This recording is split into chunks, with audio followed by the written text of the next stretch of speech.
இல்லை இப்போ நம்ம பார்த்தோன்னா நிறைய கொஞ்சம் மிடில் இன்கம்மு யார் அதிகமாக வட்டி வேணும்னு நினைக்கிறவங்கலாம் இந்த பாண்டு பின்னாடி இப்போ சுற்றுறாங்க.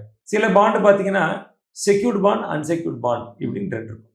செக்யூர்ட் பாண்ட்னா நீங்கள் போட்டிருக்கிறது செக்யூரிட்டி இருக்குது அப்படின்றான். அன்செக்யூர்ட்னா நாளைக்கு ஏதாவது பிரச்சனைனா உங்களுக்கு பணம் தர மாட்டான்.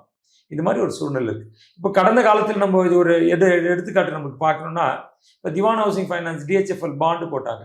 அப்போது அதில் போட்டவங்களுக்கு திடீர்னு நாளைக்கு அவங்க மூடின்னு போயிட்டாங்க. அதனால என்னாச்சு, 2 வருஷம் டெபாசிட்டாக போட்டவங்களுக்குலாம் பணத்தை கொடுத்துட்டாங்க.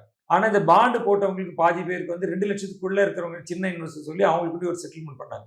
அதுக்கு மேலே இருக்கிறவங்கலாம் புதுசாக ஒரு கம்பெனி வாங்கிட்டாங்க. அதை அவங்க ப்ரொபோஷனேட்டாக கொடுக்குறேன்னு சொல்லிட்டாங்க. ஒரு 10 லட்சம் போட்டிருந்தாருன்னா இப்போ ஒரு 1.5-2 லட்சம் ரூபாய் சம்பாரிச்சுப்பாரு. மீதி வந்து வருமா வராதான்னு தெரியாத ஒரு சூழ்நிலை. இது ஒரு பிரைவேட் கம்பெனியில் இருந்தது, நான் பேங்கிங் ஃபைனான்ஷியல் கம்பெனியில் இருந்தது. பேங்க்ல இந்த மாதிரி ஒரு பிரச்சனை வரும்னா பேங்க்ல இந்த மாதிரி ஒரு பிரச்சனை வந்துச்சு. லட்சுமி விலாஸ் பேங்க்னு ஒரு பேங்க் இருந்தாங்க. அவங்க ஒரு பாண்ட் இஷ்யூ பண்ணிட்டாங்க. அது டயர் 2 பாண்ட் அப்படின்வாங்க. டயர் 2 பாண்டுனா செக்யூர்டு கிடையாது, அன்செக்யூர்டு மாதிரி. அது இப்போ திடீர்னு லட்சுமி விலாஸ் பேங்க் கொஞ்சம் லாஸ்ல வந்தோன்னா அந்த பேங்க்கை டிபிஎஸ் ஒரு பேங்க் வாங்கிட்டாங்க.